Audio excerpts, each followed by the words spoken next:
Hello बच्चों, मेरा नाम डॉक्टर कपिल जैन, आपका केमिस्ट्री प्रोफेसर। स्टोइचियोमेट्री अथवा मोल अभिधारणा की ये जो सीरीज हम देख रहे हैं, इसमें आज एक बहुत ही महत्वपूर्ण मैं विषय के ऊपर आपसे बात करने जा रहा हूं। वो है विलियन अर्थात सॉल्यूशन और उससे संबंधित कॉन्सेंट्रेशन टर्म्स, मतलब सांद्रता पद। विलियन एक आगे पूरा चैप्टर आप पढ़ने जाएंगे जिसके अंदर कि मैं विलियन और उससे संबंधित आपको बहुत सारी और महत्वपूर्ण बातें बताता हुआ दिखूंगा। लेकिन स्टोइचियोमेट्री या मोल अभिधारणा में अभी हम मेनली फोकस करने जा रहे हैं कॉन्सेंट्रेशन टर्म्स के ऊपर। तो सबसे पहले विलियन को यहां पर परिभाषित करते हैं। देखिए जरा, सॉल्यूशन या विलियन। सॉल्यूशन इसका मतलब समझ में आ रहा है मिश्रण, और ये जो मिश्रण है ये दो या ज्यादा पदार्थों से बनके हो सकता है कि तैयार हुआ हो, है ना।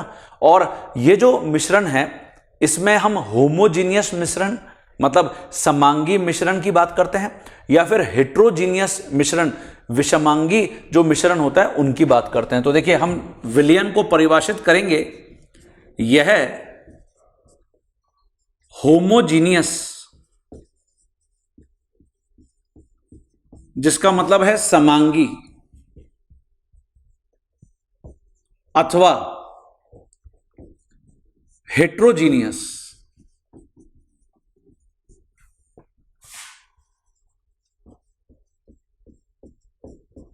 विषमांगी।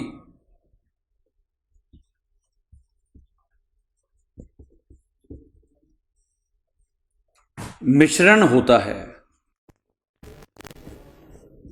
है जो कि दो या अधिक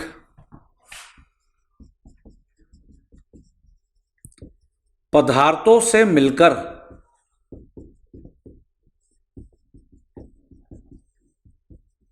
बनता है। ठीक है ना। तो होमोजीनियस या हेट्रोजीनियस मिश्रण। जैसे अगर मैं बात करता हूं होमोजीनियस मिश्रण,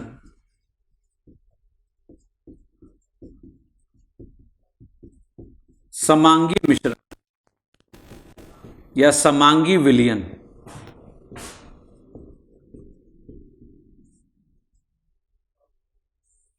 इसकी जो परिभाषा होगी हम उसको ऐसे लिखेंगे कि जहां पर पदार्थ आसानी से एक दूसरे के अंदर घुल मिल जाते हैं। यहां पर पदार्थ आसानी से एक दूसरे में घुलनशील होते हैं।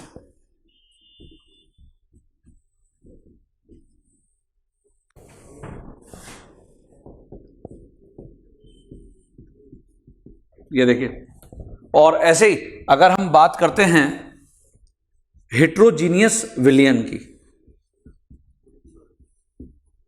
हेट्रोजीनियस को हमने विषमांगी परिभाषित किया है। तो इसकी परिभाषा होगी कि जिसमें पदार्थ आसानी से एक दूसरे के अंदर नहीं घुलते। बहुत ही आसान उदाहरण होमोजीनियस का तो हम दे सकते हैं, नमक का जल में विलियन। नमक आसानी से, नमक मतलब NaCl, आसानी से जल में घुलनशील होता है। और हेट्रोजीनियस विलियन का मतलब है यहां पर पदार्थ आसानी से नहीं घुलते। इसका बहुत ही अच्छा उदाहरण है कोलाइडी विलियन। जैसे कोलाइडी विलियन, इनके लिए हमको विशेष मेथड की आवश्यकता होगी अगर मुझे पदार्थों को आसानी से घुलना होगा। तो परिभाषा है कोलाइडी विलियन। ठीक है ना बच्चों। अभी हमारा यहां पर जो टॉपिक है वो इंटरेस्ट होगा होमोजीनियस या समांगी विलयनों के लिए, है ना। और उसमें भी हम बात करेंगे द्विलिंगी, होमोजीनियस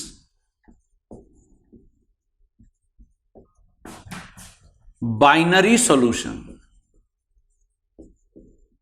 बाइनरी का मतलब होता है जहां पर दो पदार्थ उपस्थित होते हैं। समांगी द्विलिंगी विलयन,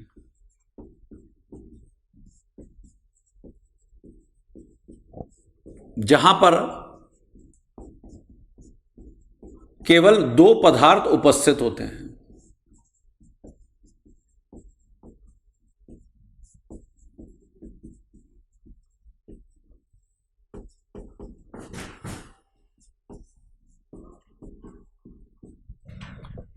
ये जो दो पदार्थ हैं मुख्यतः इनको हम या तो विलायक और या फिर विलय ऐसे परिभाषित करते हैं।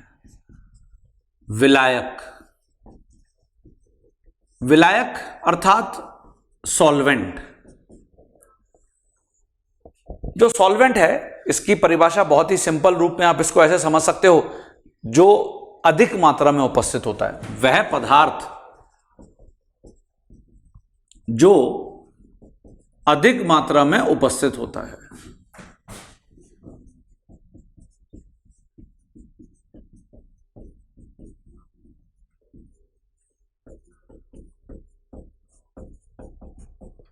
ठीक है ना, इसको हम विलायक या सॉल्वेंट बोलेंगे। और विलय, इसको हम सॉल्यूट बोलते हैं, जो कम मात्रा में उपस्थित होता है।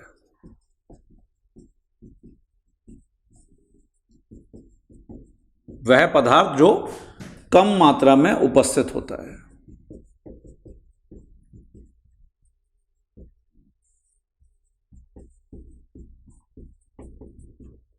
देखिए, अच्छा, ये जो विलायक और विलय हैं, हम इनको क्या करते हैं, जैसे स्टैंडर्ड एक रिप्रेजेंटेशन दे देते हैं। विलयन, इसके अंदर जो दो घटक हैं, एक तो है विलायक, इसको सॉल्वेंट हमने बोला है, इसको हम ए से रिप्रेजेंट करते हैं। ठीक है, इसके भार को WA से रिप्रेजेंट करते हैं, जो ग्राम में है। इसके ग्राम अणुभार को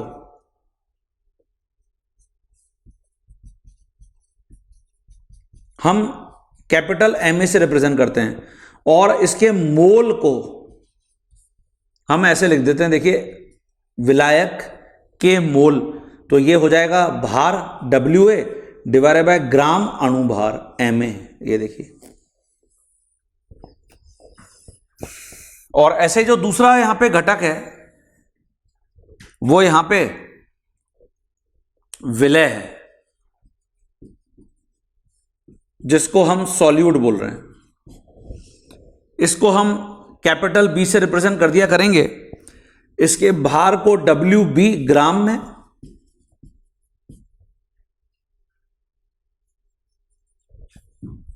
इसके ग्राम अणुभार को MB, और इसके मोल NB से लिख देंगे, जो WB डिवाइडेड बाय MB होंगे। ये देखिए, ठीक है बच्चों।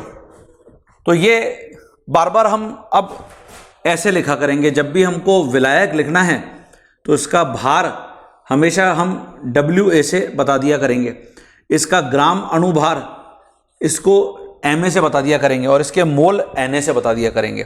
तो ये सभी बच्चों को क्लियर है क्या? अब ये जो विलयन है, इसकी सांद्रता का क्या मतलब होता है, जिसको हम कॉन्सेंट्रेशन या स्ट्रेंथ बोलते हैं। तो मैं सबसे पहले इसके ऊपर आपके साथ डिस्कशन करूंगा। पहले तो ये लिख लो सभी बच्चे। देखिए बच्चों, जो सांद्रता है, कॉन्सेंट्रेशन, कॉन्सेंट्रेशन या हम इसको स्ट्रेंथ भी बोलते हैं, जिसको हम कैपिटल C या फिर कैपिटल S से रिप्रेजेंट करते हैं। देखिए, कॉन्सेंट्रेशन या स्ट्रेंथ मतलब सांद्रता। इसकी परिभाषा क्या है? कोई भी जो विलयन है उसमें जो भी विलय है उसका भार ग्राम में, जो कि प्रति लीटर विलियन में उपस्थित होगा। तो देखिए इसकी परिभाषा हम ऐसे लिखेंगे,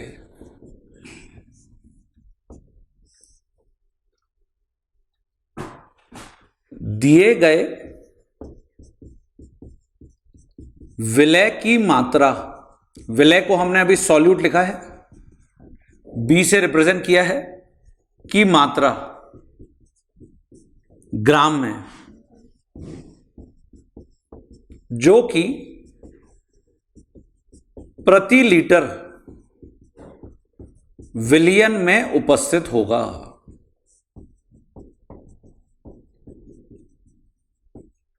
यह इसकी परिभाषा है स्टूडेंट्स,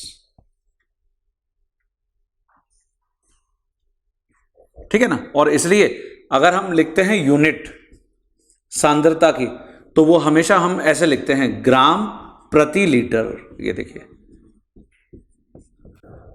ये इसकी यूनिट है। और अगर गणितीय रूप आप लिखना चाहते हैं, जिसको हम फॉर्मूला भी बोल सकते हैं, जब भी तुमको कंसंट्रेशन कैलकुलेट करनी है, जिसको अभी हमने स्ट्रेंथ भी बोला है, तो हम इसको ऐसे लिखेंगे, विलय का भार ग्राम में और डिवाइड बाय विलियन का आयतन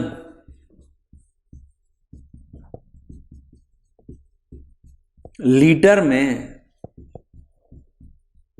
ये देखिए, तो अगर मुझे विलय का भार पता है और विलियन का आयतन पता है, तो मैं बहुत आसानी से कॉन्सेंट्रेशन या स्ट्रेंथ को रिप्रेजेंट कर सकता हूं। जैसे उदाहरण मान लेता हूं कि ये बीकर में मेरे पास NaCl है 10 ग्राम और 1 लीटर विलियन है। और ऐसे ही इसकी तुलना हम एक दूसरे बीकर से कर रहे हैं। इस बीकर में 100 ग्राम NaCl है,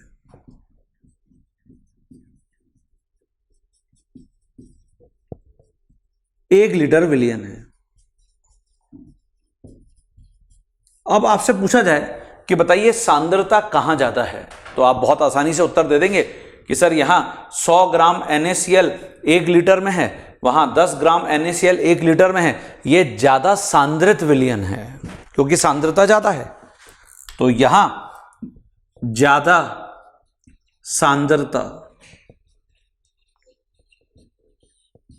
और यहां कम सांद्रता, कम सांद्रित विलियन।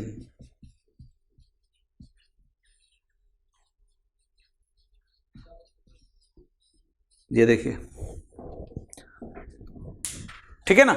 और आपको अगर सांद्रता निकालने को बोला जाएगा तो विलय का भार तो यहां पे तो हो जाएगा 10 ग्राम डिवाइडेड बाय 1 लीटर और यहां हो जाएगा 100 ग्राम डिवाइडेड बाय 1 लीटर। तो ये तो सांद्रता की परिभाषा है, लेकिन जो विलियन होते हैं उनके बहुत सारे प्रकार हैं, भांति भांति के प्रकार हैं। जैसे अपन जो बीमार पड़ जाते हैं और बीमार पड़ने पर डॉक्टर गोली लिखता है ना, दवाई लिखता है, तो वो एक्चुअली एक विलियन है जिसके अंदर की बहुत सारे घटक उपस्थित हैं। सॉलिड दिखती है वो टैबलेट, तो सॉलिड का सॉलिड में विलियन। ऐसे ही हम जब कभी गले में खराश हो जाती है तो कफ सिरप पीते हैं, तो इसका मतलब वहां द्रव का द्रव में विलियन है। ऐसे ही जो एयर है, हवा है, उसके अंदर बहुत सारी गैसों का मिश्रण है, तो वो गैसों का गैसों में मिश्रण है, विलियन है। तो इसलिए क्योंकि भांति भांति प्रकार के विलियन के प्रकार हैं, इसलिए केमिस्ट भी क्या किए हैं, अलग अलग प्रकार की सांद्रता पदों को, अलग अलग प्रकार की सांद्रता टर्म्स को बनाए हुए हैं, जिनको हम यहां पर 1 बाय 1 डिस्कस करेंगे। जैसे आपने ऐसा समझ लीजिए, रावण के 10 चेहरे देखे हैं। आप सोच रहे होंगे कि सर देखा तो नहीं है, सुना तो है। बिल्कुल सही। तो जो रावण के 10 चेहरे होते हैं ना, मान लीजिए रावण हमारा विलियन है और विलियन की जो सांद्रता टर्म्स हैं वो ये 10 रूप हमारे सामने आएंगे। 1 बाय 1 मैं आपको इनके साथ डिस्कस करूंगा। ठीक है बच्चों, तो पहले तो ये लिख लीजिए अपनी कॉपी के अंदर। देखिए स्टूडेंट्स, मैं यहां पे विभिन्न प्रकार की सांद्रताओं को पहले लिखता हूं। विभिन्न प्रकार की सांद्रता टर्म्स, जिनको हम यहां पे 1 बाय 1 डिस्कस कर रहे हैं, जैसे percentage W by W, second percentage V by V, third percentage W by V, fourth mole भिन्न,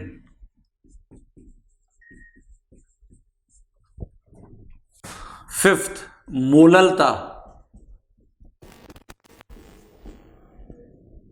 सिक्स्थ मोलरता,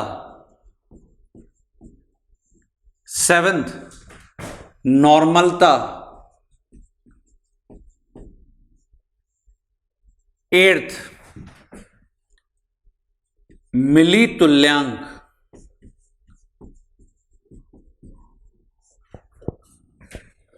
नाइन्थ मिली मोल, और 10 ppm। ये भी बहुत इंपॉर्टेंट है, जो आजकल तो फ्रीक्वेंटली यूज हो रहा है और कॉम्पिटिटिव एग्जाम के अंदर प्रॉब्लम भी देखने को मिलता है। सबसे पहले first percentage W by W। ये जो W आप ऊपर देख रहे हैं, ये तो बताता है विलय को, और ये जो W है जो नीचे लिखा हुआ है, ये विलयन को बताता है। इसका क्या मतलब है मैं आपको बताता हूं।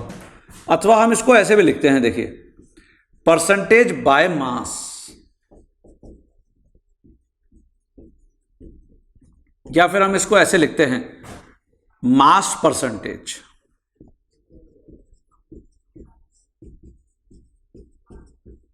या आप हिंदी में इसको अगर लिखेंगे तो द्रव्यमान या भार प्रतिशत।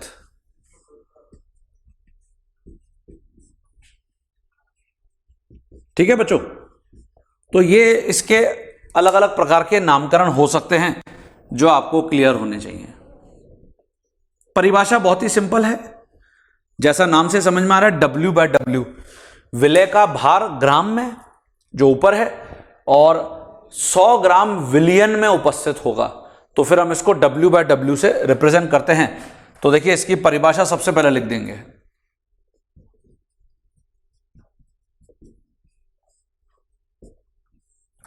विलय, जिसको हमने सॉल्यूट बोला है, B से रिप्रेजेंट किया है, का भार, इसको हमने WB से रिप्रेजेंट किया था ग्राम में, जो कि 100 ग्राम विलियन में, मतलब सॉल्यूशन में उपस्थित होगा।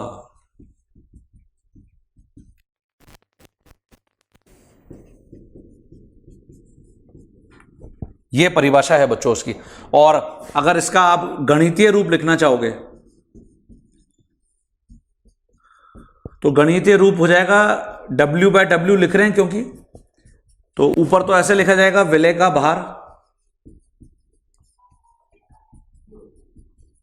जिसको हमने W भी लिखा है ग्राम में, और डिवाइड बाय विलियन का भार ग्राम में है।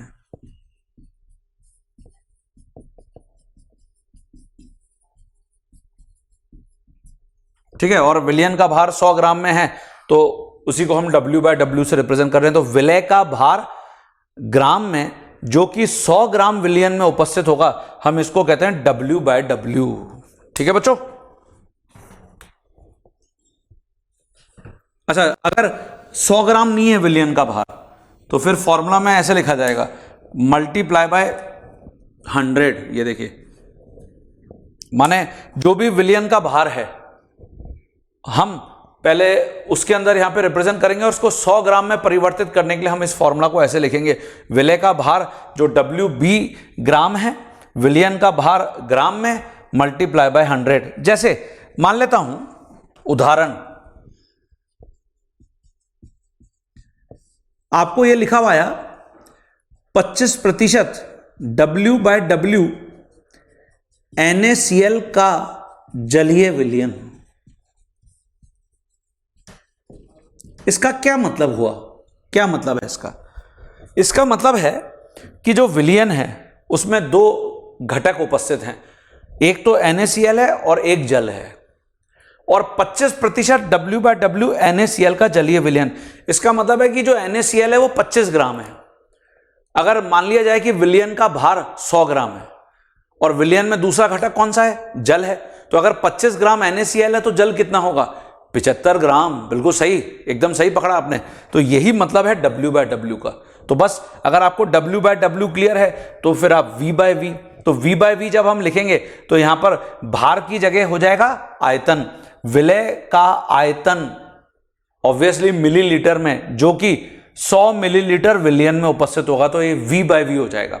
और W/V तो विलय का भार ग्राम में, जो कि 100 मिलीलीटर विलयन में उपस्थित होगा, ये आपका W/V हो जाएगा। ठीक है स्टूडेंट्स, क्लियर है? तो पहले तो ये लिख लीजिए, इसका मीनिंग यहां पे लिखते हैं। तो बच्चों सबसे पहले मैं यहां पे मेंशन कर देता हूं,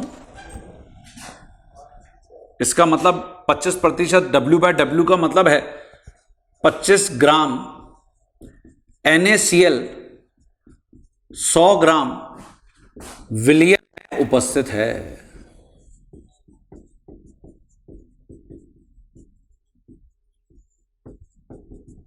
ठीक है, और जो विलयन का भार है वो विलायक का भार, विलायक यहां पे जल होगा, प्लस विलय का भार। जैसा कि अभी हमने परिभाषा में पढ़ा था, जनरली विलय जो है वो कम होता है और दूसरा वाटर एक बहुत अच्छा विलायक है। तो सामान्यतः हम जितने भी प्रॉब्लम अटेंड करेंगे, जितनी भी परिभाषा को हम लिखेंगे, सब में विलायक मुख्यतः जल होगा। तो विलय का भार, तो क्योंकि आपको विलयन का भार पता है 100 ग्राम, आपको विलय का भार पता है 25 ग्राम, तो आप बहुत आसानी से यहां पे क्या कर सकते हैं, विलायक का भार लिख सकते हैं 75 ग्राम। ये देखिए, समझ गए आप? तो ये क्लियर हो गया होगा सभी को। तो ये इस प्रकार से देखिए महत्वपूर्ण टर्म है W/W। चलिए मैं सेकंड लिखता हूं। जो सेकंड टर्म है, जैसा अभी आपको मैंने परिभाषा तो बताई दी, ये जो कैपिटल V ऊपर है ये तो बता रहा है विलय का आयतन, और जो नीचे लिखा हुआ है ये बता रहा है विलयन का आयतन। इसको हम परसेंटेज बाय वॉल्यूम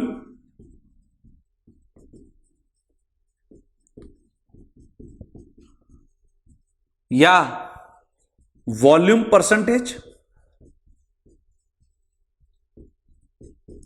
या इसको हम लिख सकते हैं आयतन प्रतिशत।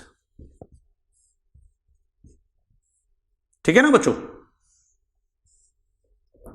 तो परिभाषा क्या होगी इसकी? परिभाषा हम यहां पर अगर लिखते हैं तो कुछ ऐसे लिखेंगे। देखिए, विलय जो हम सॉल्यूट बोलते हुए चल रहे हैं, B से रिप्रेजेंट किए हैं, का आयतन मिलीलीटर में, जो कि 100 मिलीलीटर विलयन में उपस्थित हो।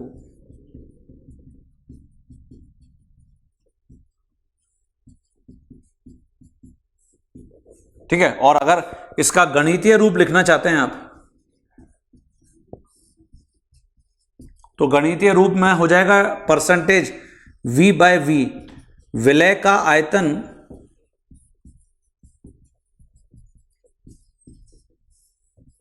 मिलीलीटर में डिवाइड बाय विलयन का आयतन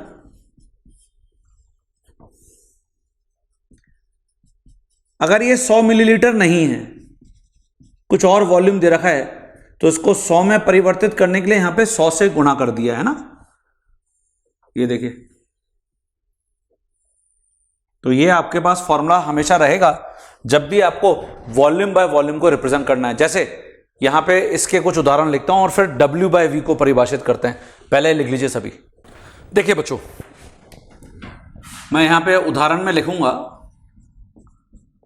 जैसे आपने बायोलॉजी लैब में कभी देखा होगा कि जो जानवर हैं उनको बॉटल्स के अंदर एक द्रव के साथ मिक्स करके रखा जाता है, वो फॉर्मेलिन होता है। फॉर्मेलिन,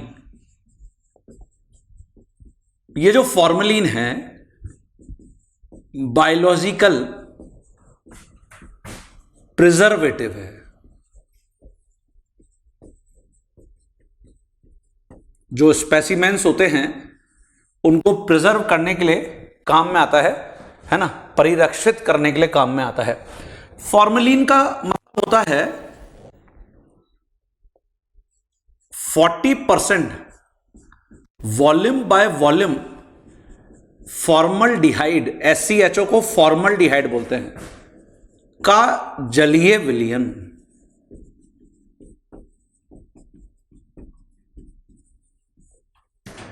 जलीय विलयन, तो इसका क्या मतलब हुआ? इसका मतलब हुआ अर्थात जब विलयन का आयतन 100 मिलीलीटर है, 40 मिलीलीटर उसमें फॉर्मल्डिहाइड है, 40 मिलीलीटर फॉर्मल्डिहाइड 100 मिलीलीटर विलयन में उपस्थित है। मतलब ये रेशो हमेशा फिक्स हो गया, उपस्थित है। तो जैसे अगर आपको बोला जाए कि आप 1 लीटर विलयन में फॉर्मेलिन बनाओ, 1 लीटर का मतलब हो गया 1000 मिलीलीटर विलयन, तो 1000 मिलीलीटर विलयन में कितना फॉर्मल्डिहाइड उपस्थित होना चाहिए? 400 मिलीलीटर। बिल्कुल सही। इसकी जगह 10 लीटर बनाओ तो इसका मतलब 10,000 मिलीलीटर हो गए, तो फिर इसमें कितना फॉर्मल्डिहाइड होना चाहिए? 4000 मिलीलीटर। तो क्या इसके अकॉर्डिंग आप वाटर का रेशो फिक्स कर सकते हो क्या? हां। तो देखिए यहां पे मैं लिख सकता हूं विलयन का आयतन मिलीलीटर में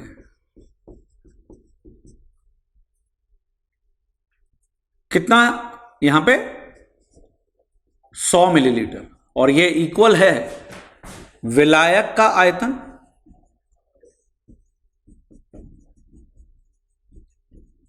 ऑब्वियसली यहां पे विलायक जल है तो यहां पे 60 मिलीलीटर जल हो गया प्लस विलय का आयतन जो फॉर्मल्डिहाइड है, तो ये हो गया यहां पे 40 मिलीलीटर फॉर्मल्डिहाइड। ये देखिए, तो 60 प्लस 40 इसका मतलब 100 मिलीलीटर आंसर हो गया। ठीक है बच्चों, क्लियर है सभी को? तो जब भी V बाय V लिखा हुआ रहा है इसका मतलब ये हमको क्लियर हो जाना चाहिए कि जो विलयन है उसका आयतन 100 मिलीलीटर है और उसमें किसी भी विलय का आयतन मिलीलीटर में लिखा जा रहा है। तो ये डेफिनेशन है किसकी? V बाय V की। चलिए थर्ड के ऊपर आते हैं, W बाय V।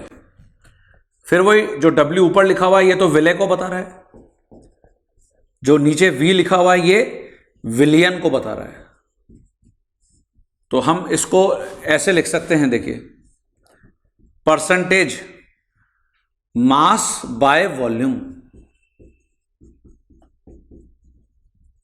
इसका मतलब हो गया परसेंटेज मतलब प्रतिशत भार बटे आयतन। तो क्या परिभाषा होगी इसकी?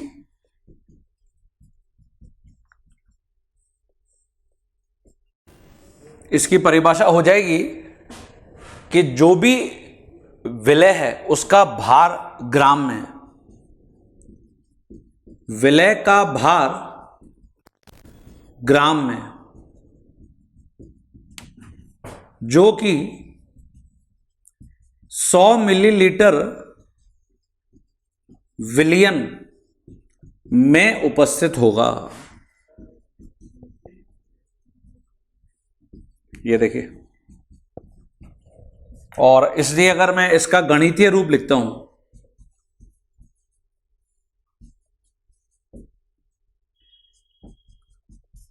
तो W का मतलब तो हो गया विलय का भार ग्राम में,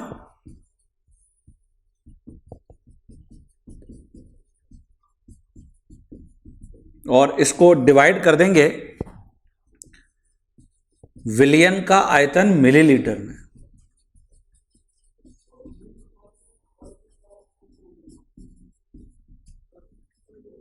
और इसको फिर 100 से मल्टीप्लाई करेंगे। अगर 100 मिलीलीटर नीचे नहीं लिखा हुआ है ना, तो उसको 100 मिलीलीटर में परिवर्तित करना पड़ेगा।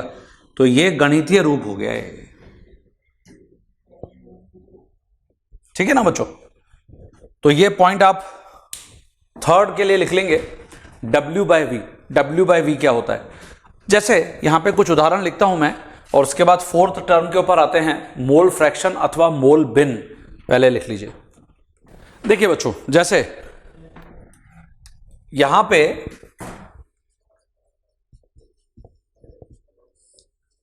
लिखा हुआ आया कि 5% W/V एसिटिक अम्ल का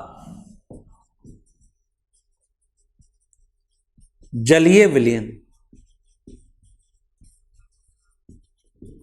क्या मतलब है इसका? 5% W/V, इसका मतलब है जो एसिटिक अम्ल है वो 5 ग्राम है, 5 ग्राम एसिटिक अम्ल है,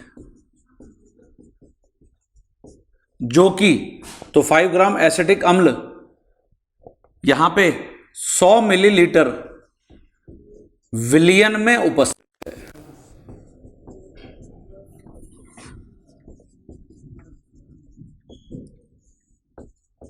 अब यहां पे अगर जैसे हम देखेंगे विलियन का आयतन, ये मुझे 100 मिलीलीटर पता चल गया। लेकिन अब मैं अगर चाहता हूं कि विलायक का आयतन प्लस विलय का आयतन,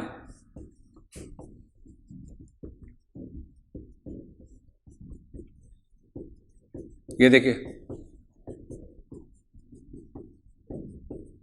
तो मुझे यहां पे जो एसिटिक अम्ल दे रखा है उसका भार दे रखा है, और अगर मैं चाहता हूं उसका आयतन निकालना, तो इसके लिए मुझे सबसे पहले घनत्व मालूम होना चाहिए। जो घनत्व होता है ना, डेंसिटी,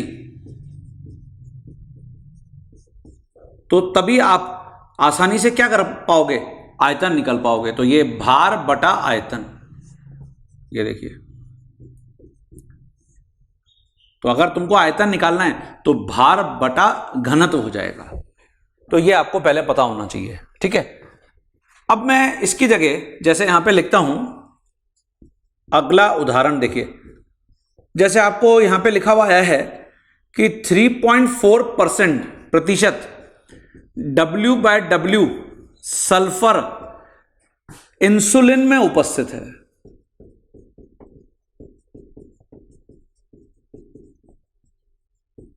है। तब इंसुलिन का न्यूनतम अणुभार मिनिमम मॉलिक्यूलर मास, ये कैलकुलेट करिए।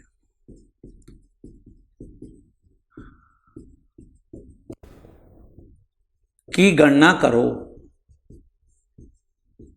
अब हमने औसत अणुभार, ग्राम अणुभार, ये सब तो पढ़ा था। ये न्यूनतम अणुभार क्या है? न्यूनतम अणुभार, देखिए न्यूनतम का मतलब यहां पर क्या है, आपको दे रखा है कि सल्फर इंसुलिन में उपस्थित है। जैसे जब भी हम अणुभार निकालते हुए आ रहे हैं, हम क्या करते हैं, जो भी उसके अंदर परमाणु उपस्थित होते हैं सबके परमाणु भार का योग कर देते हैं। लेकिन मुझे इंसुलिन में ये तो पता ही नहीं कि सल्फर के अलावा और क्या उपस्थित है, नहीं पता। और मुझे सल्फर के लिए संबंधित यहां पर कोई इंफॉर्मेशन दे रखी है, हाँ वो दे रखी है कि 3.4% W/W सल्फर है। तो इसीलिए सल्फर के सापेक्ष जो भी यहां पर अणुभार कैलकुलेट होगा वो इंसुलिन का मिनिमम मॉलिक्यूलर मास होगा, न्यूनतम अणुभार, क्योंकि मुझे और दूसरे जो घटक हैं इंसुलिन के वो नहीं पता। तो मिनिमम मॉलिक्यूलर मास का मतलब क्या है? मिनिमम मॉलिक्यूलर मास,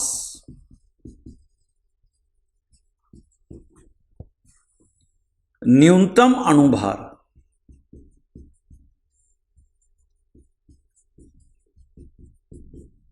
तो इसका मतलब है दिए गए अणु में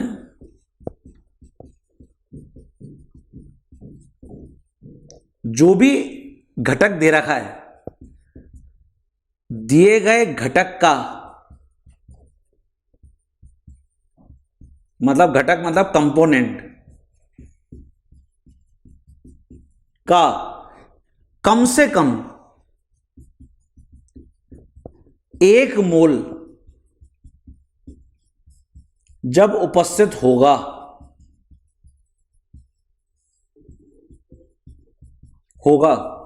तब उस समय जो भी उस अणु का अणुभार होगा उसे ही न्यूनतम अणुभार बोलेंगे।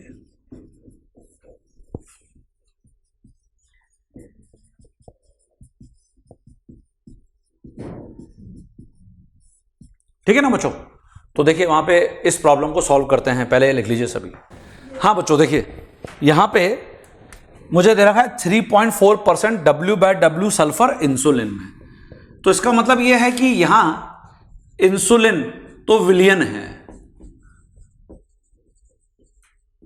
और इसका एक घटक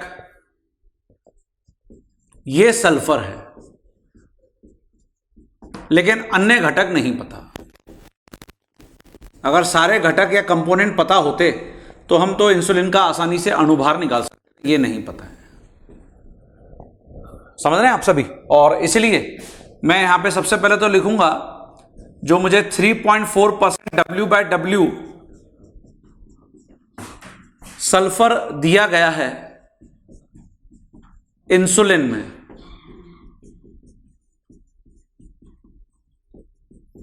तो इसका मतलब क्या होगा? 3.4% मतलब 3.4 ग्राम सल्फर 100 ग्राम इंसुलिन में उपस्थित है। ये देखिए ये पता चल गया मुझे। W/W का यही तो मतलब होता है, अभी हमने ये डिस्कस किया है। और जो अपन ने अभी न्यूनतम अणुभार की परिभाषा देखी है, कम से कम 1 मोल जब उपस्थित होगा उस घटक का, तो यहां पे सल्फर है, सल्फर का 1 मोल मतलब कितना भार? 32 ग्राम। हां बिल्कुल सही। तो 32 ग्राम सल्फर अर्थात 1 मोल सल्फर जब यह हो जाएगा 100 divide by 3.4 multiply by 32 gram insulin में उपस्थित होगा, इंसुलिन में उपस्थित होगा, तो इसे ही इंसुलिन का न्यूनतम अणुभार बोलेंगे।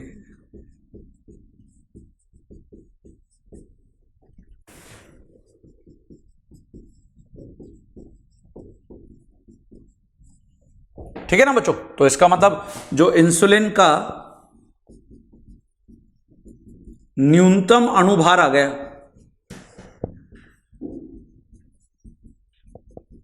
वो ये आ गया है 100 डिवाइड बाय 3.4 मल्टीप्लाई बाय 32। ये देखिए इसको सॉल्व करेंगे आप, you will get the answer.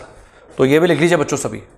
देखिए बच्चों तो आपने इसको सॉल्व किया होगा और आपको जो इससे रिजल्ट मिल रहा होगा वो इतना मिल रहा होगा 941.17 ग्राम। ये न्यूनतम अणुभार है, ये वास्तव में अणुभार नहीं है इंसुलिन का, क्योंकि इंसुलिन के मुझे दूसरे घटक तो पता ही नहीं है। हमने सल्फर के सापेक्ष इस अणुभार को कैलकुलेट किया है। ठीक है, जैसे इसकी जगह मान लेता हूं कि मुझे प्रॉब्लम में ये गिवन होता, यदि एक अणु में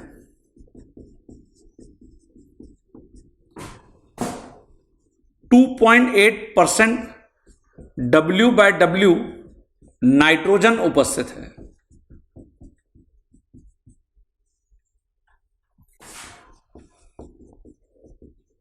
तो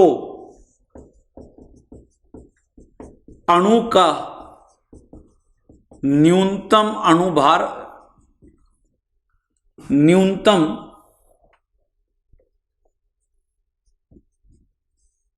अणुभार की गणना करो। कर सकते हो?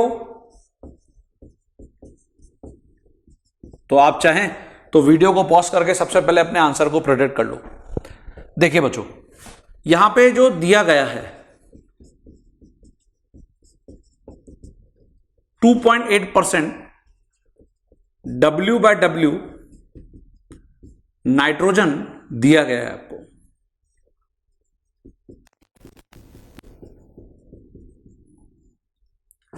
अणु में उपस्थित है।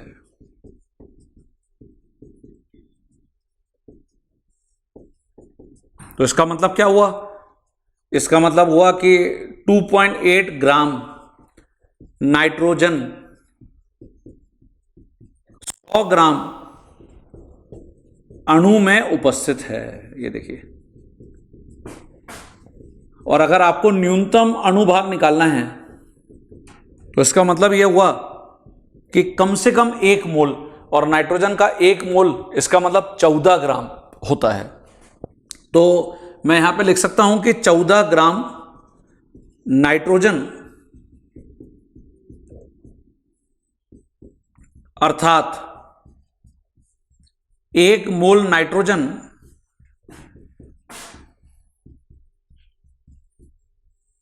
जितने ग्राम अणु में उपस्थित होगा, तो यह हो जाएगा 100 डिवाइड बाय 2.8 मल्टीप्लाई बाय 14। ठीक है, इसको सॉल्व करना होगा। तो अणु में उपस्थित होगा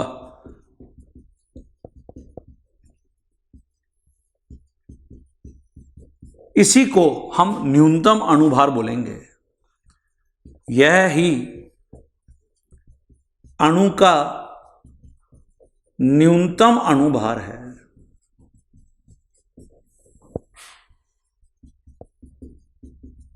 तो फिर हम यहां पे लिख सकते हैं अणु का न्यूनतम अणुभार।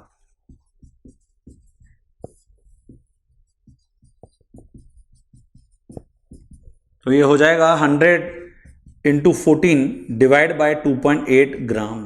ये देखिए, तो ये बच्चों आपको मिल सकता है न्यूनतम अणुभार का कॉन्सेप्ट। ओके, तो हमने इस एपिसोड में आज जो कॉन्सेंट्रेशन टर्म्स हैं उसमें 3 इंपॉर्टेंट कॉन्सेंट्रेशन टर्म्स को देख लिया है। W/W, percentage V/V, percentage W/V। Okay, और इनसे रिलेटेड किस प्रकार से आपसे प्रॉब्लम पूछी जा सकती है ये भी आपको मैंने बता दिया है। जैसे आप घर पे जो टैबलेट्स होती हैं, दवाइयाँ जो होती हैं, उसका स्ट्रिप देखिएगा जो सॉलिड में प्रेजेंट है, हमेशा जितने भी उसमें घटक उपस्थित होंगे वो W/W में दिए गए होंगे। या फिर कोई लिक्विड उठा के देख लीजिए, कफ सिरप, उसमें जो भी घटक होंगे, कंपोनेंट होंगे, वो परसेंटेज V/V में दे रखें। तो आपको बहुत आसानी से पता चल सकता है क्या कि कोई भी घटक जो प्रति 100 मिलीलीटर आपका विलयन है उसमें कितना उपस्थित है, या प्रति 100 ग्राम जो आपका सॉलिड विलयन है उसमें कितना उपस्थित है। ठीक है, तो ये टर्म्स इसलिए बहुत महत्वपूर्ण है। डे टू डे लाइफ में भी हम इनको आसानी से अपने चारों तरफ देख सकते हैं। तो क्लियर हो गया कि सभी बच्चों को? अगले एपिसोड में जो रिमेनिंग कॉन्सेंट्रेशन टर्म्स हैं वो मैं आपको बताता हुआ दिखूंगा, जिसमें मोल भिन्न, मोललता, मोलरता, नॉर्मलता इत्यादि इत्यादि इनको हम डिस्कस करेंगे। तो ये आपको क्लियर होने चाहिए, हर जगह आपके साथ चलने वाले हैं ये। ओके, लिखिए जरा सभी।